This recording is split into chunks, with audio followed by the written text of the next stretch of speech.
Wow. Wow. So I'm in this now for sure. Um, I just watched just one that jumped up into my feed from Lee Hammock, and again, I'm going to say this is the person to be listening to right now. I cannot believe I'm saying that. Um, Coming from where I come from on this, but that is the real deal, and he is the. We're all here um, to help a whole lot more people through this nasty web of narcissism that just, honest to God, from my perspective, just seems to be taking over. Um, like those root things in Stranger Things. We got that going on with narcissism. Um, but wow, I mean, what the thing is, what just keeps hitting me is how much we learn from each other doing this. I'm 56. I was born into narcissistic abuse. Did not learn that until I was somewhere in my mid 30s, 40s, early 40s. From a therapist who literally was like, okay, now I'm getting ready to retire in like 6 months, and you know what's going on. We're dealing with this. Because it had literally gotten to the point, my mother, I was her primary target. Until at 19, I just we had moved around, shuffled around so much different places, and now I really don't know where my dad was at. He died when I was 21. But at 19, I was like, I got 3 jobs, I'm good, I'm out of here. And got away from her, and I didn't even know why. But when I did have to pull it all apart, the thing is, we children of that abuse, first of all, children just have to do a lot of critical thinking that we're not realizing they're doing just to navigate this whack world they're in. I mean, really, think about it. The shit you have to figure out. And then we children who are having to just find our footing on that ever-shifting ground of gaslighting, narcissistic abuse by a parent whose approval we are constantly trying to figure out how to do that right. We come out having sort of created our own unique toolbox. That's why we need each other, because our mental health system is failing us right now out of really a case of their own narcissism, along with the rest of these systems. They're not much help, and I'm finding that out. I'm finding that I'm having to go to even the people who are saying, yeah, we're all in on complex PTSD, and we do not go by that stupid, other than as a guideline, the DSM. Again, more rules that people made up just to take care of stuff we're not comfortable with. But even there, I'm having to go, listen, I know I'm a tough case because I have been figuring this out in real time, and I have been through, once somebody opens that door for you and shows you that you are in no way valuable or going to win this game, all the rules go out the window. And that's before I just saw this little clip that I saw. I was thinking to myself, this is an ongoing thing that we just keep trying to figure out, but how, really, by the time I was 3 or 4, I realized that following the rules didn't really accomplish anything. It wasn't about following the rules, which throws a lot out the window when you get to be 56. And I've lived a life of, okay, rules are out the door. I just figure out how to make this work for myself, and I'm not going down for that. So, there's a lot of that.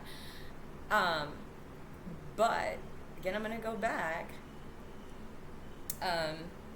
Mental healness, I think, with 3 S's. Is this guy's handle, and he will bring people in who've suffered, who have survived, and we are surviving mightily narcissistic abuse. Woman he brought in today just said the simple thing, and I already knew it, but I'd seen it in such a different way.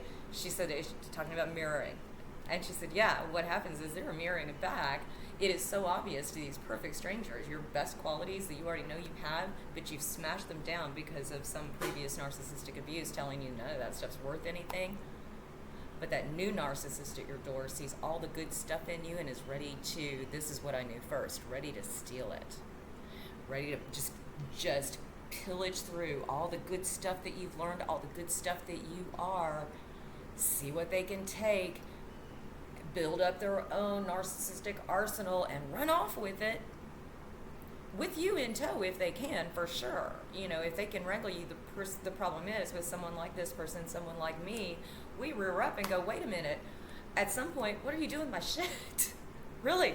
I had a sister doing that to me like all my life, 8 years behind me, and I didn't realize it until, again, I was in my 40s, and my therapist literally was like, what the hell is your sister doing with your entire life? Whoa. Yeah, and I was like, what? I just, I share things that I love. Whoa. Thank goodness, as a child of this kind of abuse, there were things that I kept very personal of my own. Certain music, just certain things that nobody got hold of. Very few, in a big nosy family in a house. There are. But the way this woman phrased it, first we got Lee Hammock saying it this way, here's what we do, we mirror your best shit, and I haven't seen him say this, but I bet he don't know, we steal that shit. And here she's coming and showing you the self-esteem part of that yeah, they do that, but all they're doing is showing you that real part of you that exists, but somebody tried to just disappear off your map, is so real that a perfect stranger, a new narcissist who's looking for the best parts of anything to pick out, they're seeing that best part of you. And what hit me was, because I came out of, first of all, trying to figure out, is there anybody else who has ever even experienced this thing, that people are saying abuse, and I was still defending her, going, no, but you don't understand, everybody loves her, and, well, all the things, I loved it. Oh, Lee Hammock, flying monkeys for your parents, thank you for that, I love that, flying monkeys for your parents, they're all over the place, and I went to 7 different schools by the time I graduated high school, oh my God, they're everywhere. And they're not just, the kids, that's hard, everybody thinks you're crazy. But then you've got, low-key, these people knowing the same thing that like I knew these things about myself, but you're in a vacuum, and you really, like, anybody who, like, from birth was experiencing this knows you're in this kind of vacuum where everything is dissonant, nothing seems the way it should be. I came out of that, and I had a therapist hit me with that. Also got hit with a narcissistic doctor who just kept loading me up with medications and running my life in a weird way for her own narrative. Thank God for that one good therapist, because I had to sort through, find my own tools, sort through a lot of stuff myself. A lot of bad trauma happened after that, and some important people did not believe some pretty major stuff. And I was left again to deal with it myself. Then I made the bold move of, I know how to travel. I'm going to get myself out of this ash heap and go somewhere. Smack into a narcissist. And I did figure him out. I hadn't dated anyone. I was divorced, wasn't interested in this. This guy just hits me right up. And yeah, right where I live in several ways. But already, fortunately, there was like a couple hours distance between where I was living and him. So I could go in for the weekend and go, oh, red flag. Let's see what happens with that. But I remember the very first, within 2 hours of conversation, when he hit me with, just the briefest of what I had done, that I had been divorced now for 15 years, and had just driven across the country to start this second chapter of my life as a freelance writer. You're so courageous. And at the moment, here's the thing, at the moment he said that was right when he said he wanted me to tell him all about my divorce and why I left. And I said, it was less than a year that I was married. I know my reasons for leaving. It was a long time ago, kind of a blip on my radar, and it's really not something I know you well enough to tell you. In that moment, I got to tell you, he was a lawyer. So in that moment, he was very good at picking up the moment when he should say, oh, you're so courageous, because he gave me space to not tell him something. Think about that. He gave me space to not tell him something. But again, if you listen to Mr. Hammock talk about when the narcissist drops their mask, he was still very masked at that point, and he knew how to play it. Unfortunately, he was not very good in the end, and he was a little bit emotionally spun out himself, and so as I was catching him in real time and calling things out, he was then dropping the mask, and instead of getting better at pushing me, he was actually getting worse and just showing me exactly what I needed to see, which is wow, you're really in this that hard. You're in this so hard that you think when I'm walking out the door on you that, you're still calling me crazy, and now you're stalking me. That all happened. And yeah, I was looking at him going, okay, I see now these things, because we had a lot of common music, just sort of social activism, things like that. And I'm a researcher and a studier and a molar, so, and a fanatic about music. So yeah, I love to share that stuff. And then at a certain point, I was like, okay, you're just straight up like stealing stuff and adding to your arsenal. I see you doing that.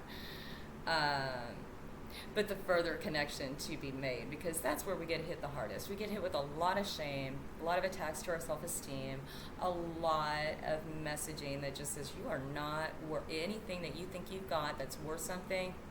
You are wrong. You're wrong. You're ridiculous. Children of narcissistic abuse, where we are lots of ridicule, lots of eye rolling. You're stupid. Well, or scorn. Nothing for sure is impressive, and as hard as you might try to say, do whatever the right way, by the rules, figure out how everybody's doing it, they're getting it right, you just can't.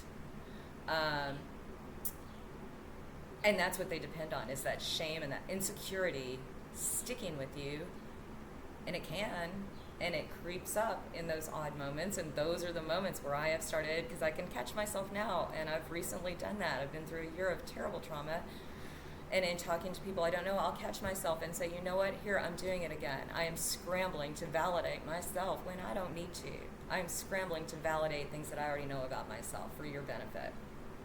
I don't need to do that. But what I've found is that even after a good 10 years, really just constantly, grappling with this from a different angle, different lens, whatever I can get, it is always, it's just right there, present, right in front. You can't let go of it. You can't stop paying attention for red flags, because now it's one-on-one, but I'm saying again, these systems are doing it. They're pressing in that same way, that same narcissistic, you are not worth it. We will disappear you from the map, and we only want, like the carcass behaving like we want it to. And there is that, it's all that, it's the narcissist trap. Everybody knows how to do it now. Everybody has learned how to use those narcissist traps.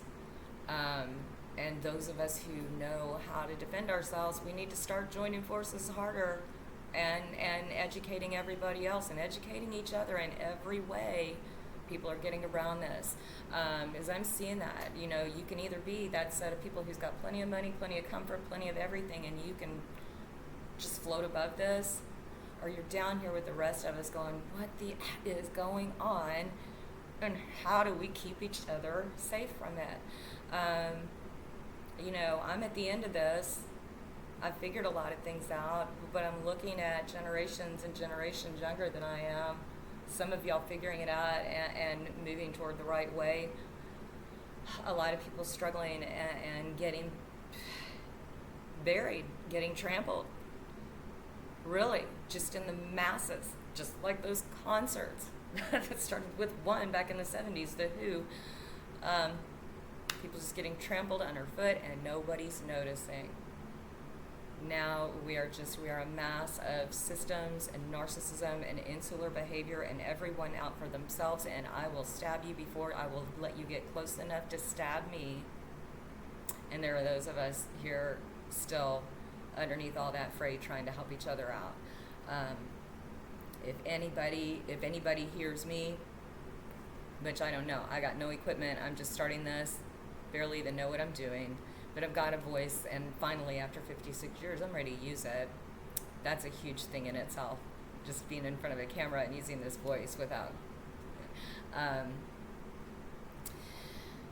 we need to rebuild this village. And so yeah, here I am getting with the new century and the new way of doing it. We need everybody of every age with every experience in this.